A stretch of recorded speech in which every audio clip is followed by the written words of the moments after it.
Hey guys, welcome back to Falling For You. Today we're diving to a brand new mode just added to Party Animals in its latest update, and trust me, it's a chaotic twist you don't want to miss. Along with it comes a spooky new map and some wild new mechanics, so let's break it all down. Infection is a new 8-player mode where one player starts as infected, either randomly chosen or by grabbing a mysterious cursed book in the middle of the map. When I first played this, I was confused about it, so I was just grabbing the book, and I later, in a previous round, just ran off and decided if it's going to choose me, it's going to choose me. Player's goal: infect the remaining players, or the goodies, before the round ends. Only if you're infected, though. If you're not infected and you're a goodie, run for your life and preferably make it all the way to the end for max amount of points.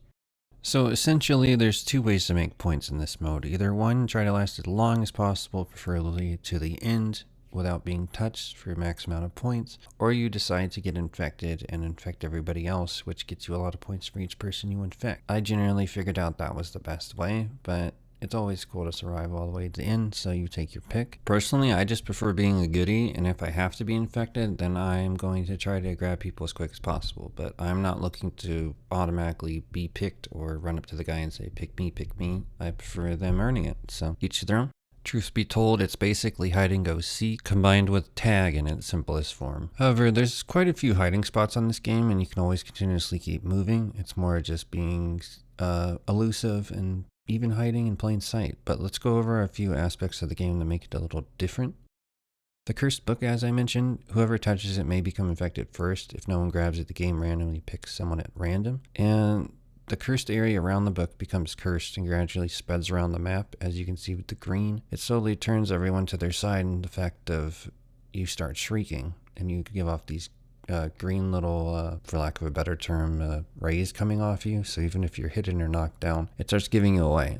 So people can hear you. I generally couldn't hear you, but I guess most people crank their volume all the way up. I guess it's preference. I couldn't hear it, but you could see it. And generally when you walk past someone, you could see it. But if someone's in a high area, like these several hiding spots that are a little harder to get to, it won't really matter if you can see them. It's more about how you get to them. And of course, if you can touch them, they can either punch you or run away or something. So we have that. What makes it interesting is both teams can move the book to change the location of the curse. So even if you're not infected, you can still move the book away from yourself or other people, so that way you stop shrieking. The more infected there are, the slower the curse spreads. So that's interesting. There's power-ups that are in these little, what do you call them? See-through cans that go away and then respawn after some time. I believe they said there's 7 possible skills for the goodies and 3 skills for the infected. So we obviously have a lot of goodie power-ups to help us. And they're always random which ones you get in the cans. So that's always cool. And sometimes at the right time you'll get what you want. Like I got a speed burst once to save my life, which was pretty cool. And there's also weapons scattered throughout the map, like a freeze gun, a taser, which unfortunately I was hit with by somebody that I'm friends with. Even though that partially saved my life once. Crazy, right? I mean, look at this. How in the world did this giant group of tasers let me just stand up and run away? Of course it didn't last long, but you never know. Sometimes even getting hit by a weapon might save your life, like I mentioned, or it might end it. As the goodie, it's all about hiding, using line of sight and escaping the terrain. As an infected, you'll rely on your special powers to track and convert the remaining players. The cursed zone adds constant pressure, and the fact that you can move makes it dynamic. The skill system and map design create moments that feel chaotic but still fair, and it still feels fresh every time you play it, but I'd recommend only playing it a handful of times before you kind of get bored of it. However, I can honestly say this mode can be fun with randoms, especially with friends. And it brings a new layer of tension and strategy that Party Animals hadn't had before. So definitely better than Crisis, I suppose, since we're not playing Among Us. That said, there's definitely room to make this mode even better. A few things I'd love to see. It'd be cool if your name could be hidden. Possibly more power-ups for the infected. I think it'd be cool if you could go into settings and select which power-ups are available. Like if you could choose all of them, certain ones. Obviously, more maps would be cool. I think this mode could really have a fun time if we had like 3 maps to choose from, or as many as Nemo Kart courses, so 4 maps. I've seen the suggestions on the Discord about it'd be cool if you can move items around. So like you could hide behind them, like the trash cans, for instance, you can move them around and hide behind them. Or like imagine if you could pick up a trash can over here and then like knock it down and put it on top of you, or a buddy could knock you out, or you could knock yourself out and then put the trash can on top of you. A lot of ways to do that, especially if your name was more hidden too. Pull things over you and different things. My favorite suggestion that I've thought of, I don't know how many people have thought of, but I want the ability to climb on top of the roofs and jump back and forth, or just hide up there. I think that added a new aspect to this game, which would be pretty fun.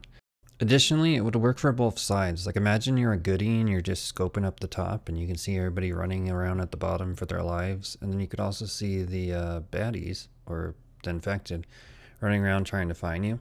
And then, you know, like as a infected person, you could sit up there and you just see goodies running down there and you could just kick and snipe them, like jump kick and land and just hit them in the back of the head from top of the building, land on them, knock them out, and there you go, you got an infected. Like it'd be cool sniping that way, or vice versa. Like there's just a lot to do with that concept there, and I think that it'd be really cool since these ledges are just out of reach.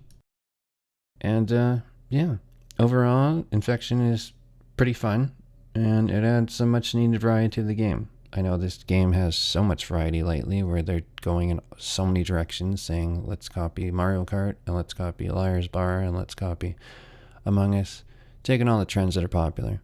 And for the most part, they don't ever go back to them because they have so many things to keep them busy, I guess. But Party Animals, if you take the things you have and improve them, including the core gameplay for the classic, I think the game could draw even more people. Just my opinion. However, I'd love to hear your thoughts. Have you played this mode yet? What are your strategies while using it? What do you think could make the game better? Of course, drop your comments below, and don't forget to like and subscribe for more chaotic content from Falling For You. Love to hear your opinions on everything like always, and thank you for supporting the channel. We have crossed over 200 subscribers recently. Can't thank you guys enough, especially from all the interest from Party Animals. So we'll keep the videos going, especially with friends, and catch you next one.